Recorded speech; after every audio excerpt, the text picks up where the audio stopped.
देशात नोटबंदी, मग महाराष्ट्रात एवढ्या नोटा कशा, अशा सवाल हा सुप्रिया सुळे यांनी उपस्थित केलेला आहे। विरोधकांमागे अकारण ईडी, मग सत्ताधारी आमदारांचं काय, असा सवाल देखील सुळे यांनी उपस्थित केलाय। तर दरम्यान कर्जतच्या फार्म हाऊसवरती ठाकरेंचा किती पैसा तपासा, असा प्रतिसवाल हा निलेश राणे यांनी उपस्थित केलेला आहे।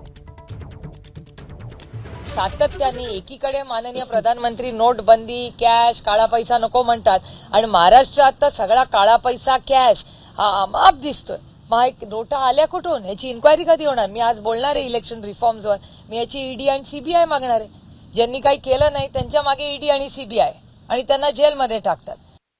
आणि व्हिडिओ ट्विट करणारे ठाकरे सेनेवाले, त्याला जरा सांगा त्याच्या मालकाचं कर्जतच्या फार्म हाऊसवर किती कॅश ठेवली आहे। जरा जाऊन विचार, जरा बघ ना। कॅशच्या बाबतीचा आरोप हे ठाकरे सेनेचे आमदार किंवा कार्यकर्ते करतात ना, हे सर्वात मोठं जगातलं आश्चर्य आहे। कधीतरी कर्जतच्या फार्म हाऊसवर तुम्ही सगळेजण पहिले चाला आणि जमिनीमध्ये किती कॅश खोदून ठेवली आहे हे जरा उद्धव ठाकरे आणि आदित्य ठाकरेला विचारा ना जरा। एबीपी माझा, उघडा डोळे बघा नीट।